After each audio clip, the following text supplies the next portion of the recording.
세상에 모든 사람들이 바라고 꿈꾸는 것이 하나 있습니다. 바로 행복입니다. 왜 돈을 버느냐?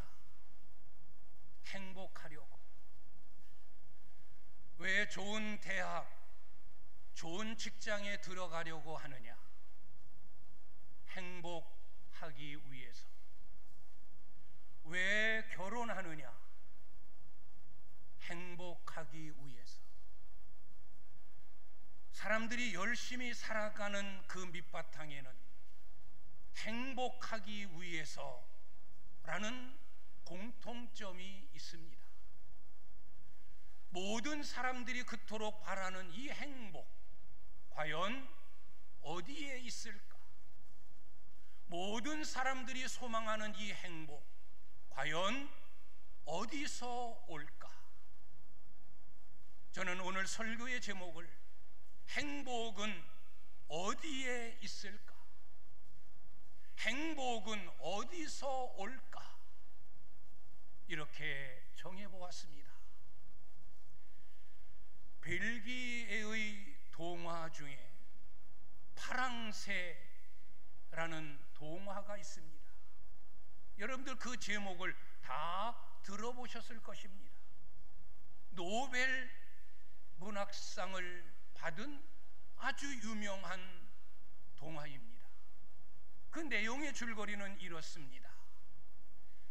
이 동화의 주인공인 틸틸과 미틸, 이 두 남매가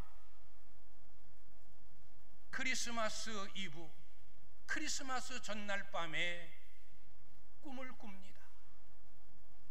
옆집 할머니가 찾아와서 아픈 내 딸을 위해서 파랑새를 찾아달라고 부탁을 합니다.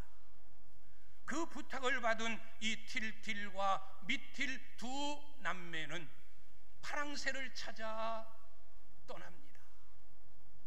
그 모든 과정들을 쭉 이야기하면서 결국에는 그 파랑새를 찾지 못하고 집으로 돌아옵니다.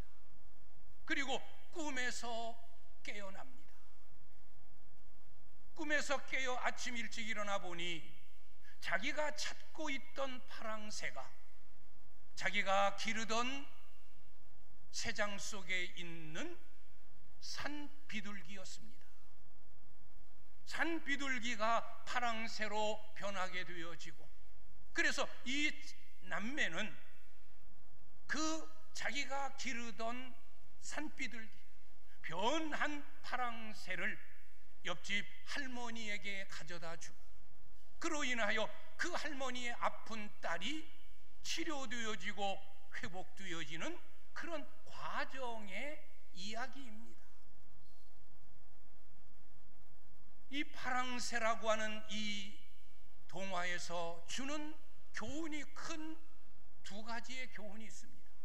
하나는 행복은 멀리에 있지 않다. 나의 가장 가까운 곳에 있다라는 것입니다. 행복을 멀리서 찾으려고 하지 말아라. 네 마음 속에 행복이 있고, 네 생각 속에 행복이 있고, 네 말 속에 행복이 있다. 너의 시각, 너의 눈만 조금만 돌려도 네가 찾고자 하는 행복이 거기에 있다. 행복은 멀리 있는 것이 아니다. 너의 가장 가까운 곳에서 행복을 찾아라 라는 것이 이 동화의 첫 번째 주제요.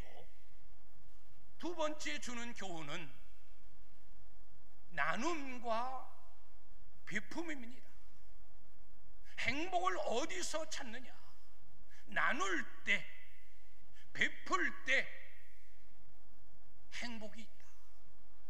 자기가 그토록 찾아 나섰던 파랑새, 자기 집 안, 자기가 길렀던 새장 안에 있던 산비둘기, 그것이 파랑새였고, 그것을 이 남매는 옆집 할머니, 아파하는 그 딸을 위하여 파랑새를 가져다 줍니다. 그로 인하여 그 할머니의 딸이 치료함을 받는 그런 기쁨이 나타나게 됩니다. 나누고 베풀고 줄 때 그것을 받는 이에게 기쁨이 있고 행복이 있고, 또 주는 자에게도 그만큼의 행복과 기쁨이 있다는 것을 교훈하는 동화가 파랑새라는 동화입니다. 그렇습니다. 행복은 멀리 있는 것이 아닙니다. 우리가 흔히 살아가는 일상생활 속에 아주 평범하게 여겨지는 그것, 내가 무관심하고 지나쳤던 그 가운데 행복이 있다는 것을 우리는 잊으면 안 됩니다. 조금만 생각을 바꿔도 행복이 있고,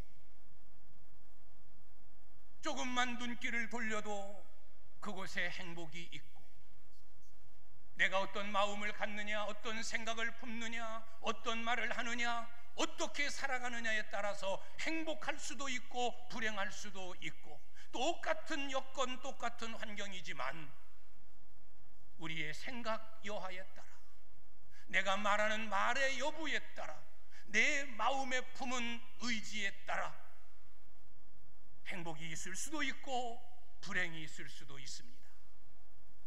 오늘 저는 빌립보서를 통하여 바울이 말하고 있는 행복, 바울이 이야기하고 있는 기쁨을 여러분들에게 소개하면서 이 바울이 어떻게 행복한 삶을 살았으며 그는 어디에서 기쁨을 찾았는가, 바울이 찾은 행복, 바울이 얻은 기쁨, 그는 어디서 이 행복과 이 기쁨을 발견했을까?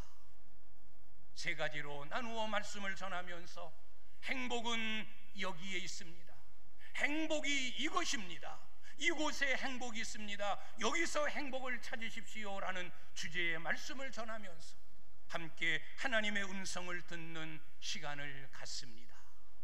첫째는 행복은 하나님께 있습니다. 행복은 하나님께로부터 오는 것이라는 겁니다. 행복은 하나님께 있습니다. 우리가 하나님을 향하여 고백하는 외침이 무엇입니까?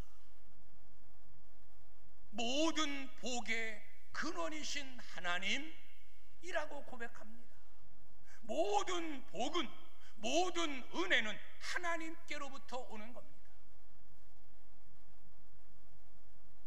하나님은 행복과 불행도 주의 손에 움켜잡고 그것을 주관하시는 분입니다. 행복은 하나님께로부터 오는 겁니다.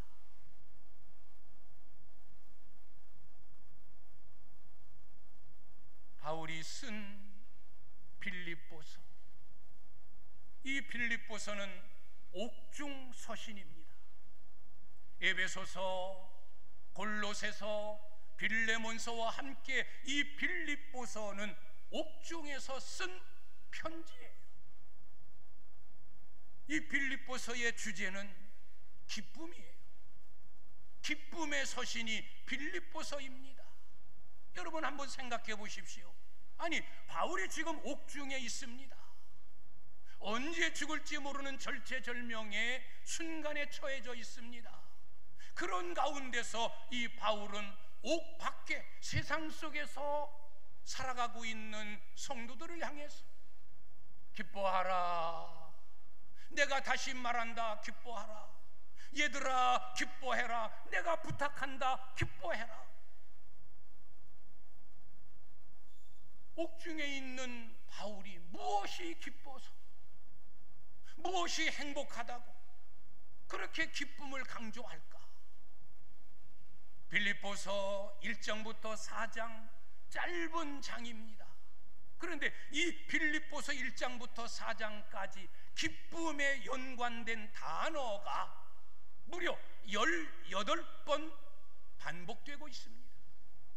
18번씩이나 기뻐해라, 감사해라, 만족해라, 행복에 관계된 기쁨을 18번씩이나 강조합니다. 무엇이 그토록 기뻐서? 기쁜 일이 뭐라?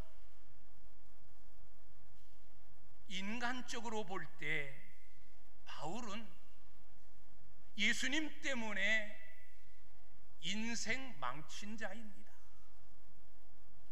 그가 예수님을 만나지 않았더라면 그는 부귀영화를 한 몸에 누리는 출세의 가도를 걷는 그런 유망한 젊은이였어요.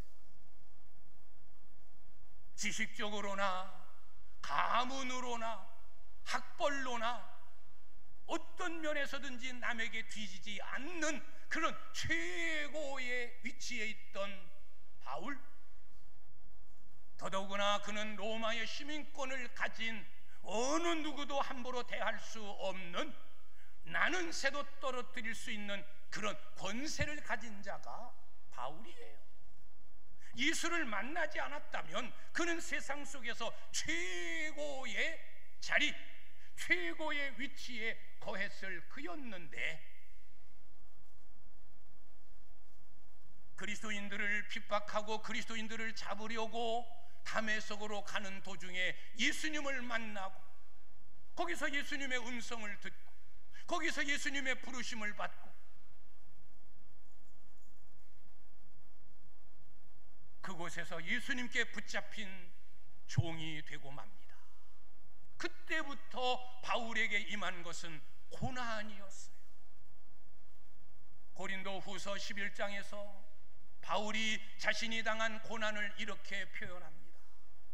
나는 내 동족 유대인에게 40에서 하나 감한 39대의 매를 5번씩이나 맞았고 태장을 3번이나 맞았고 돌로 1번 맞았고 7일 동안 폭풍을 만나 흑암 중에 처했었고 유대인들로 하여금 이방인들로 하여금 수많은 핍박과 고난을 받았고 배고픔, 굶주림, 목마름, 숱한 고난을 겪었고 강의 위험, 바다의 위험, 시내의 위험, 광야의 위험, 사막의 위험, 내가 위험에 처하지 않은 때가 없었다. 그는 예수 때문에 이런 고난, 이런 어려움을 겪은 자예요. 결국은 예수 때문에 복음을 전하다가 옥에 갇혔습니다. 기뻐할 일이 무엇입니까? 오히려 하나님을 향해, 예수님을 향하여 저주하고 핍박하고 돌을 던졌어야 될 이 바울이, 그는 전혀 실망하거나 낙심하거나 원망함이 없이 오히려 기뻐하며 밖에 있는 빌립보 교회 성도들을 향하여 기뻐하라, 내가 다시 말하노니 기뻐하라, 기쁨을 18번이나 강조하며 그들에게 교훈하고 있습니다. 과연 이 기쁨의 근원이 뭐였을까? 옥중에 있으면서도 누리는 기쁨, 수많은 매를 맞아 온몸이 피투성이가 되어지고 살점이 떨어져 나가는 그런 고통 속에서도 기뻐할 수 있는 그 기쁨, 배고파하고 굶주리고 동족에게 버림을 받으면서까지 기쁨을 잃지 않았던 기쁨의 근원이 뭐였을까? 그 기쁨이 어디에서 왔을까? 오늘 20절 시작하는 말씀을 보면 내가 주 안에서 크게 기뻐함은 이라고 말합니다. 내가 주 안에서 크게 기뻐함은, 기쁨의 근원이 주였습니다. 바울은 자신이 쓴 여러 편지에서 강조하는 것 중에 하나가 주 안에서입니다. 그리스도 안에서, 엔 그리스도스, 주 안에서, 그리스도 안에서 내가 능력 있게 복음을 전함도 주 안에 있기 때문에, 내가 고난 중에도 기뻐하고 행복할 수 있는 것은 주 안에 있기 때문에, 내가 절망 가운데서도 낙심하지 아니하는 것은 주 안에 있기 때문에 주 안에서 라는 말을 강조합니다. 바울은 항상 주 안에 주님과 함께하는 자였습니다. 그가 옥중에서도 이런 고난 속에서도 기뻐하라, 내가 다시 말하노니 기뻐하라, 주 안에서 기뻐하라 강조할 수 있었던 것은 주님이 주시는 기쁨이 그의 영혼에 충만했고 그의 심령 속에 가득 찼기 때문입니다. 주님이 주시는 기쁨, 하나님이 주시는 행복은 다른 데 있지 않습니다. 복의 근원이신 하나님 안에 있고 하나님께로부터 오는 것입니다. 만약에 그렇지 않다고 한다면 가장 불행했던 자 바울이었어야 해요. 인생을 저주했어야 될 자 바울이어야 돼요. 왜? 그는 숱한 고난, 숱한 어려움, 복음 때문에, 교회 때문에, 예수님 때문에, 신앙 때문에 모든 것을 다 잃어버린 자이기 때문에, 그러나 그는 주 안에서 주님 주시는 기쁨이 충만했기 때문에 고난 속에서도 감사, 어려움 속에서도 감사, 옥중에서도 기쁨, 어떤 환경 속에서도 그는 절대 나는 고생하고 있다, 나는 힘들다, 나는 불행하다 라고 말한 적이 한 번도 없이 나는 행복하다, 나는 기쁘다, 너희도 나처럼 기뻐하고 행복해하라. 어디서? 주 안에서. 행복은 하나님께로부터 오는 것이다. 하나님 안에 행복이 있고 주 안에 행복이 있음을 믿으시기를 축원합니다. 여러분은 하나님의 자녀입니다. 행복의 근원이신 하나님이 여러분의 아버지십니다. 기쁨의 근원이신 예수 그리스도가 여러분의 구원자이십니다. 여러분의 마음의 기쁨과 평안을 주시는 보혜사 성령님이 여러분의 곁에 있습니다. 내 곁에 계신 하나님, 나와 함께 하시는 하나님, 나와 동행하시는 하나님이 내 곁에 계신데, 행복의 근원이 내 옆에 있는데 우리가 어디서 행복을 찾으려고 동분서주 전전긍긍한단 말입니까? 파랑새를 찾기 위하여 온 세상을 다 뒤졌으나 찾지 못했던 이 남매, 집에 돌아와 보니 새장 속에 갇혀 있었던 산비둘기가 자기가 찾던 파랑새였듯이 우리가 찾는 행복, 우리가 얻고자 하는 행복 멀리 있지 않습니다. 바로 여러분 곁에, 여러분 마음속에, 여러분이 붙잡고 있는 하나님 손길 속에 행복이 있음을, 기쁨이 있음을 믿고 주 안에서 여러분도 기뻐하고 그리스도 안에서 행복할 수 있는 우리 복된 성도님들이 되시기를 주님의 이름으로 축원합니다. 그래서 성경 속에 기록된 많은 믿음의 사람들의 고백을 들어보십시오. 오늘 바울도 내게 능력 주시는 자 안에서 내가 모든 일을 할 수 있느니라. 하나님이 계시기에 그는 약하지만 능력 있게 산다는 겁니다. 하나님이 곁에 계시기 때문에 온갖 고난 속에 파묻혀 있지만 기쁘고 행복하고 즐겁다는 겁니다. 시편 23편 다윗의 고백, 여호와는 나의 목자시니 내게 부족함이 없으리로다.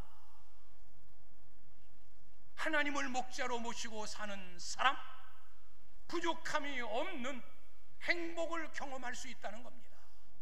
꼭 푸른 초장 맑은 시냇물가에 있어서만이 아니라 사망의 음침한 골짜기와 같은 고난, 핍박, 어려움 속에서도 하나님을 목자로 모시고 살면 그 하나님 안에서 기뻐하고 즐거워하고 행복할 수 있다는 겁니다.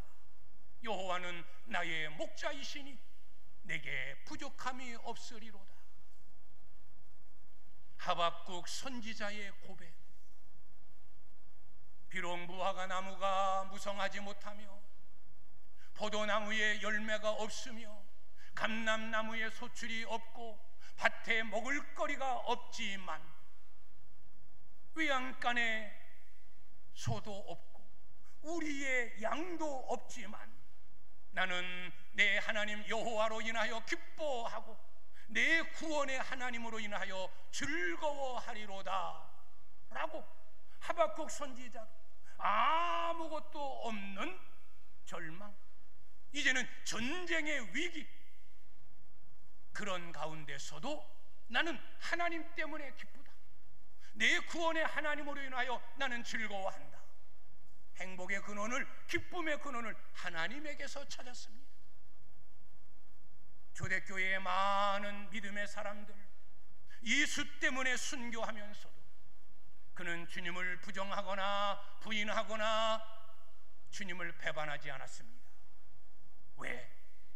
주 안에서 얻는 기쁨, 주 안에서 주시는 평안함을 그들은 알았기 때문에, 그 은혜와 그 복을 누렸기 때문에 죽으면서도 믿음을 지키는 신앙인들이 되었습니다.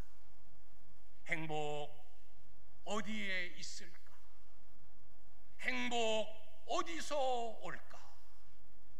하나님에게 행복이 있고 하나님으로부터 행복과 기쁨이 찾아들물 다시 한번 인정하고, 그렇습니다, 하나님이 나의 행복입니다, 하나님에게서 행복을 찾는 지혜로운 성도님들이 되시기를 주님의 이름으로 축원합니다.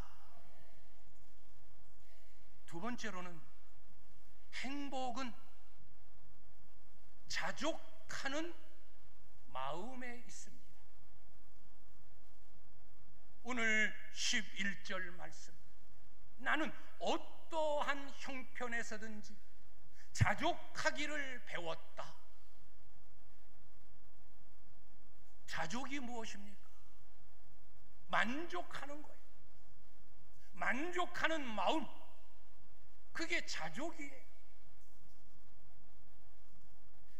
그러면 바울이 처한 상황이 좋아서, 그 형편이 넉넉해서, 그래서 그가 자족하고 만족하고 이제 됐다라고 했습니까? 아니에요. 나는 옛날 배부름에 처하기도 했고 많은 사람들의 선망의 대상이 되어지는 높음 속에도 있었고 존귀한 위치에도 있었고 부요했을 때도 있었다. 그러나 지금은 가난하다, 궁핍하다, 비천하다. 그러나 옛날 배부렀을 때나 지금 배고팠을 때나 나는 똑같은 만족함을 누린다. 옛날 높은 위치에 있어 많은 사람들의 선망의 대상이 되고 존경받던 그때나 지금 많은 사람들에게 돌을 맞고 동족 이방인들로부터 핍박을 받는 비천에 처한 지금도 나는 만족한다. 일체의 비결을 배웠노라. 어떤 형편에 처하든지 만족하는 마음, 자족하는 마음을 가지니까 그 안에 기쁨이 있고 그 안에 행복이 있음을 나는 깨닫고 배웠다. 일체의 비결을 배웠노라. 배부르다고 행복하고 배고프다고 불행한 게 아니더라. 높이 인정을 받는다고 행복하고 비천에 처한다고 불행한 것이 아니더라. 감사하는 마음, 자족하는 마음, 만족하게 여기는 그 마음 속에 행복이 있고 기쁨이 있더라. 나는 이것을 배웠다라고 그는 고백을 합니다. 만약에 바울이 배부름도 모르고 풍요로움도 모르고 높이 처했을 때의 그 존경받음도 모르고 그냥 가난, 궁핍, 비천, 고기에만 처했다고 한다면 이런 이야기를 할 수가 없죠. 그러나 그는 양쪽을 다 경험한 사람이에요. 최고의 높음, 최고의 비천, 배부르고 넉넉하고 풍요롭고 부요하고 지금 배고프고 굶주리고 어려움에 처하는 이 두 가지를 다 경험했는데 보니까 만족하는 마음 속에 행복이 있다라고 그는 자신 있게 고백하는 거예요. 여러분, 아무리 많이 가졌어도 근심하고 늘 걱정하고 불안에 쌓여있고 남 미워하고 원망하고 탄식하고 그 부요함, 그 가짐이 무슨 소용이 있습니까? 아무런 의미가 없는 거예요. 넉넉하고 있고 풍요롭다고 거기서 행복이 오는 게 아니에요. 가난하고 궁핍하고 어렵다고 그 인생이 저주스럽고 불행한 것이 아니에요. 만약에 그렇다고 한다면 예수님처럼 불행한 자 없고 바울처럼 불행한 자 없고 믿음으로 산 초대교회 교인들처럼 불행한 사람이 없을 거예요. 예수님이 불행한 자였습니까? 바울이 자신의 입으로 나는 불행하다, 나는 고생스럽다, 내 인생이 저주스럽다라고 단 한마디의 말이라도 했습니까? 오히려 그는 기뻐한다고 했습니다. 즐겁다고 했습니다. 행복은, 기쁨은 자족하는 마음, 만족해하는 내 마음 속에 있음을 믿으시기를 바랍니다. 소유에서 행복을 찾으려 하지 마십시오. 높고 낮음 속에서 행복을 찾으려 하지 마십시오. 여러분 마음 속에, 여러분의 생각 속에 행복이 있습니다. 어떤 생각? 감사하게 여기는 생각. 어떤 마음? 자족, 만족해 하는 마음 속에 행복이 있음을 믿으시기를 축원합니다. 그래서 바울은 고린도후서 6장을 통해서도 이런 고백을 합니다. 나는 무명한 자 같으나 유명한 자요, 죽은 자 같으나 지금도 살아있고, 근심하는 자 같으나 항상 기뻐하고 있고, 가난한 자 같으나 많은 사람들을 부유하게 하고, 아무것도 없는 자 같으나 모든 것을 가진 자로다. 이게 바울의 고백이에요. 지금 바울이 처한 상황은 무명한 거예요. 이름도 없어. 이름도 없이 빛도 없이 죽은 자 같이 핍박, 고난, 어려움, 절망, 늘 근심에 쌓여있는 자 같고, 헐벗고 굶주린 가난한 자, 아무것도 없는 빈털터리. 그런데 그의 생각, 그의 마음은 어떻습니까? 나는 유명한 자다. 나는 아직도 생명이 붙어있는 살아있는 자다. 나는 항상 주 안에서 기뻐하고 있다. 나로 인하여 많은 사람들을 부유하게 하는 믿음의 부자다. 하나님의 것이 내 것인 나는 모든 것을 가진 자로다. 그의 자족하는 마음에서 그는 기쁨을 찾았고 행복을 찾았습니다. 행복이 어디 있습니까? 행복이 어디에서 옵니까? 여러분의 마음 속에 있습니다. 여러분의 입술에 있습니다. 나는 행복하다, 감사하다, 하나님의 은혜로다 말하는 여러분의 입술에 감사가 있고, 많든 적든 하나님이 내게 주신 이 목, 그것으로 감사하고 만족하며 살아가는 그 삶에 행복이 있고 기쁨이 있는 줄 믿습니다. 여러분의 마음 속에서, 여러분의 입술 가운데서, 여러분의 생각 속에서, 자족하는 마음 속에서 행복을 찾는 여러분들이 되시기를 주의 이름으로 축원합니다. 마지막 세 번째로, 행복은 어디에 있는가? 주고 나누고 베푸는 삶 속에 있습니다. 받는 기쁨도 크지만 주는 기쁨이 더 큰 겁니다. 받는 것도 복이지만 주는 것이 더 큰 복이라고 예수님은 말씀하셨습니다.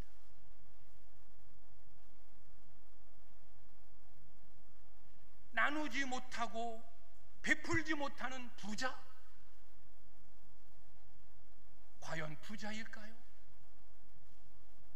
하나님이 그를 부자라고 말할까요? 그냥 형식적인 부자예요. 내 통장 잔고가 수북히 쌓여 있는 그런 넉넉한 형식적인 부자이지 실제적인 삶에서는 부유한 자가 아니에요. 없지만 부족하지만 나누고 베풀고 손을 위하여 쓰는 자, 겉으로는 가난뱅이 없는 자이지만 하나님 보시기에는 그가 부유한 자예요. 오늘 바울이 뭐라고 말합니까? 빌립보 교회를 향해서 너희가 많이 헌금하여 나의 선교비를 충당해 주었고 내가 옥중에 있을 때에도 애밥으로 디도편을 통하여 너희가 헌금한 것을 내게 보내요. 내가 그것으로 풍족하게 지내고 있다. 내가 정말 기쁘다. 꼭 받아서 기쁨이 아니라 너희가 그렇게 나누고 베풀고 섬길 수 있는 마음을 가졌다는 것, 나는 그것이 더 기쁘다. 그리고 그 기쁨이 나에게만이겠느냐? 나를 위하여 복음을 위하여 나누고 베풀고 섬긴 너희에게 하나님이 주시는 기쁨이 더 충만할 것이다 라고 오늘 성경 말씀에 소개하고 있지 않습니까? 빌립보 교회는 나누고 베풀고 섬기는 교회였어요. 바울은 그 은혜를 잊지 못했어요. 아, 믿음이 성숙한 교회구나. 아, 기쁘다. 돈 몇 푼 받는 것, 그것의 기쁨이 아니라 그만큼 믿음이 성숙되어진 나누고 베푸는 섬김의 삶을 살고 있는 빌립보 교회 교인들의 신앙에 그는 기뻤던 거예요. 그리고 너희에게 하나님 주시는 기쁨이 충만할 것이다. 베푸는 삶에 기쁨이 있습니다. 나누는 삶에 기쁨이 있습니다. 베풀고 나누지만 기쁨이 없고 괜히 불안하고 찜찜하고 그러면 선행을 행할 자가 누구겠습니까? 이 땅에 가난하지만 어렵지만 나누고 베푸는 자들이 너무너무 많아요. 그 나누고 베푸는 자들이 다 부자냐? 아니에요. 부자들은, 돈 많은 자들은 그냥 형식적으로 그냥 사람들의 매스컴에 인정받으려고 그렇게 나누고 베푸는 사람들이 있어요. 사진 몇 방 찍으면서 나는 이렇게 돕는다, 나는 이런 일을 한다, 형식적인 베품과 나눔이에요. 그러나 가난하지만 박스를 주워 모으고 김밥 말아 파란 것을 가지고 평생 모은 것을 가지고 가난한 사람을 위해, 어려운 이웃을 위해, 공부하는 학생들을 위해, 또 자기의 이름이 날까 몇십 년을 그런 선행을 행하면서도 자기 이름 나지 않도록 몰래 선행을 행하는 이 많은 사람들, 왜 그럴까요? 돈 아까운 것 그 사람들 모르겠습니까?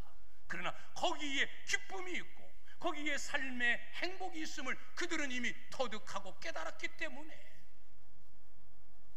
그런 나눔 베품 설물 이루어가고 있는 겁니다. 행복이 어디에 있을까? 행복은 어디서 올까? 오늘 바울이 경험한 행복, 나는 여기서 행복을 경험했다. 나는 이것 때문에 기뻤다. 나는 이것 때문에 고난을 받고 어려움을 겪지만 나는 즐겁다. 그가 찾은 행복, 하나님 그리스도 안에서였습니다. 그리고 자족하는 마음이었습니다. 그리고 나누고 베푸는 섬김의 삶이었습니다. 행복을 멀리서 찾으려 하지 마십시오. 여러분 가장 가까이에 있습니다. 평범한 일상생활 속에 있습니다. 내가 미쳐보지 못하고 넘겼던 그곳에 행복이 있습니다. 우리는 특별히 신앙인입니다. 하나님에게서 자족하는 마음에서 섬기고 나누는 삶에서 행복을 찾는, 그래서 우리의 남은 생애가 가진 것, 지위, 인정, 세상적인 것과 무관하게 여러분의 남은 생애가 주 안에서 행복하고 여러분 입술을 통해, 여러분 생각, 여러분의 마음을 통해 행복을 경험하고 나누고 섬기는 삶을 통하여 행복을 경험하는, 행복한 삶을 이루어가는 우리 성영도 한 사람 한 사람, 여기 모인 우리 모든 성도님들이 되시기를 주님의 이름으로 축원합니다. 기도하겠습니다.